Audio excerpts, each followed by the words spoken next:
Hi, my name is Stefan Bucur and I'm a year 2 student with DT080A. This video is based on our service-side web development project. The initial project was split in three parts. In the first part, we needed to build a website, an HTML website based on our CV that's already submitted. The second part, we needed to create PHP code for the web server side, and in the third part, we needed to use SQL code for querying a database and creating new records for new users on that database. So, in part two, um, we will ask for the login page to use a form that's taking in the user detail and the ID, and in the background this will be redirected to a login check page. This page on For this page we used three variables: a variable called username that will store the username of the uh, person, the actual user, the ID, which is the password for the account, and the third one is an error message variable that will store and give the user errors in case some issues are happening with his connection to the web server or database, or at the same time the details submitted by him are not correct. Um, for the user and the ID, we had to use HTML special characters to clean any HTML characters that could have been introduced by the user wrong. At the same time, we needed to um, strip any tags the same on the user ID and on the username and ID. These two were used for preventing cross-site scripting attacks. And the third requirement was to use trim on the data introduced by the user. So if in case the user introduce any white spaces in the required fields, the trim function will clean that up. As an extra, I used on my login page, I limited the maximum length of the strings that the user can input on the fields for 10 characters for name and 4 characters for the ID. ID could be used as a pin because on the database it's actually selected as an integer, so it can be formed only from numbers. Um, Another required for this assignment was that our pages use cookies and sessions.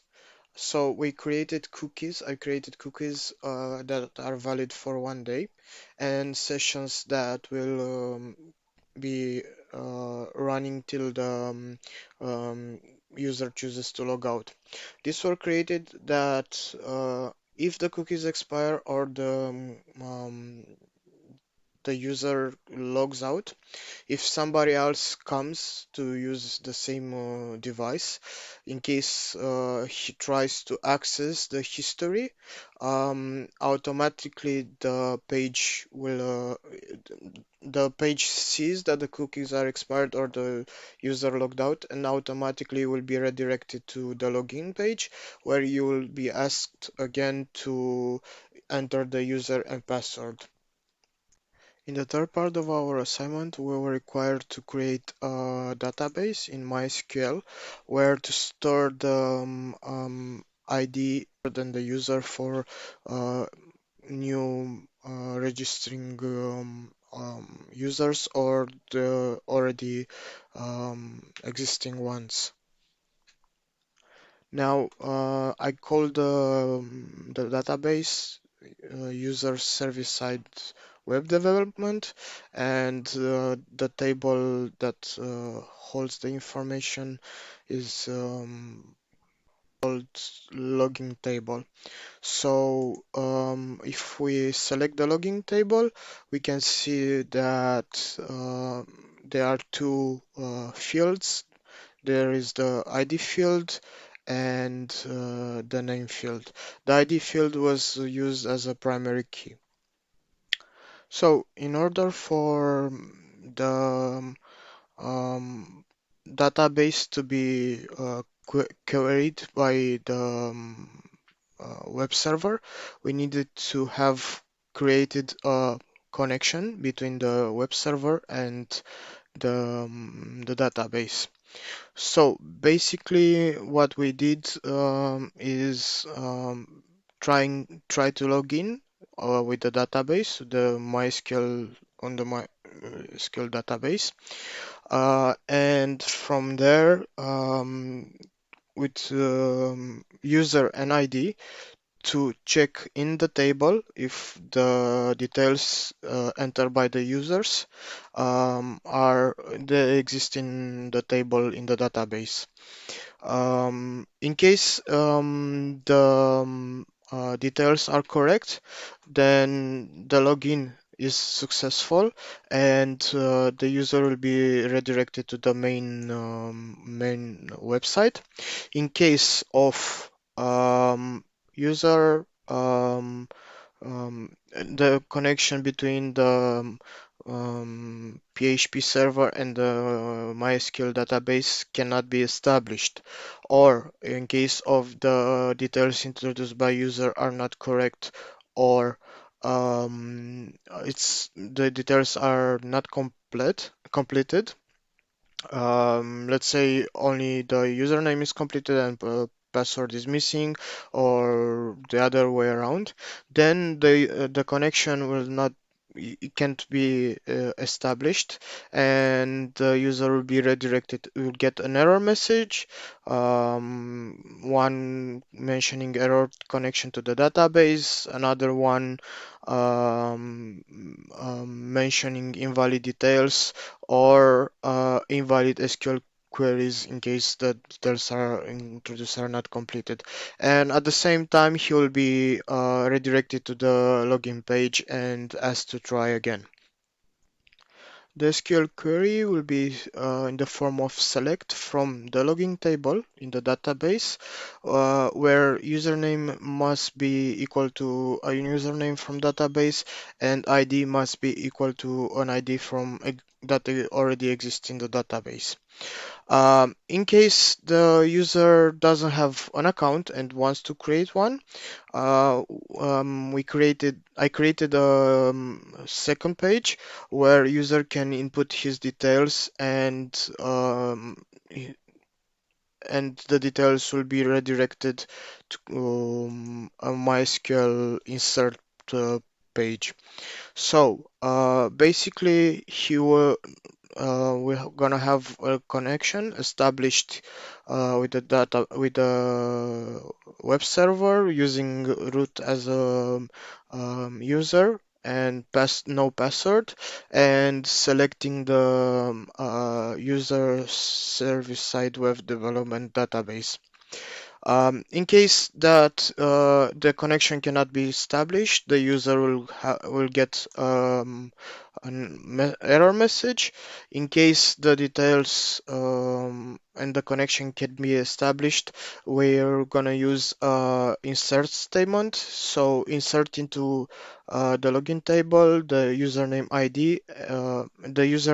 and ID with values inputted by the user, his username and his ID. If everything goes according to plan, user will get confirmation message if by any if because of any issues that the account cannot be created, the user will get a message that mentions that user not created. After the creation, the connection to MySQL server will be closed, and the page will be refreshed, and the user will will the login page will be loaded again, where the user can do a new login. So now that we have seen the code, let's see how the page actually. So we have here the login page where we have a field username and ID. We're gonna try to log in with credentials that are not available in the database. So we're gonna try um, these credentials. If we're gonna try to log in and the credentials are not correct, we're gonna get invalid login details. At the same time, if we're gonna just try partially, like let's say input only the username without the ID, we're gonna get the MySQL error message, no, invalid SQL query. I inputted a reset button if in case something is wrong. If the user presses the reset button, everything from the field will disappear. So let's try to log in with correct details: username Stefan and password and ID 123. Now, the connection was established. We received the confirmation page, and we have access to the website.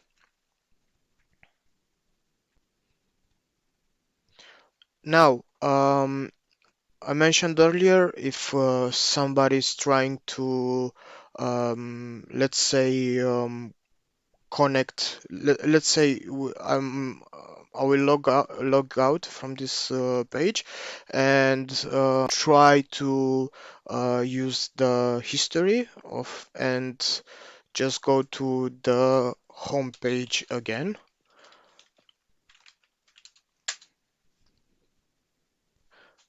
As you can see, if I'm trying to go to the home page, because I was logged out, instead of home page, that's back to the login page without giving me the option to see the page. So I need to log in again if I want to see the page,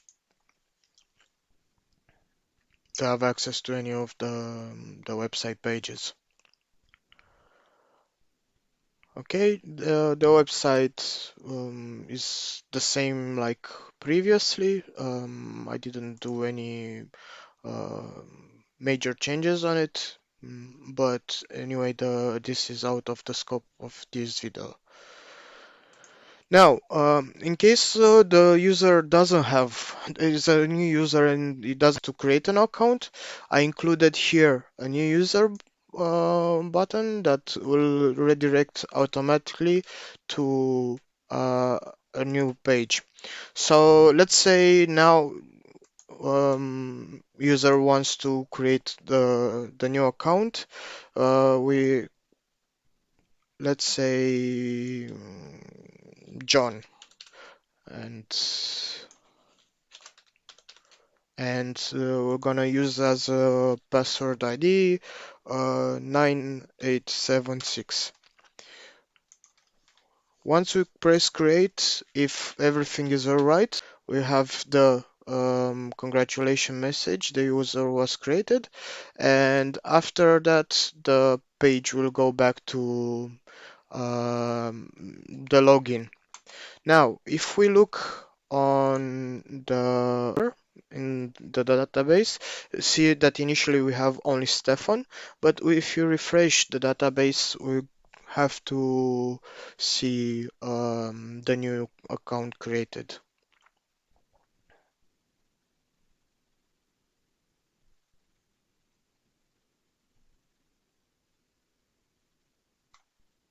As you can see, a new account with username John and ID 9876 was created. Now, if we try to log in with these credentials, we should be able to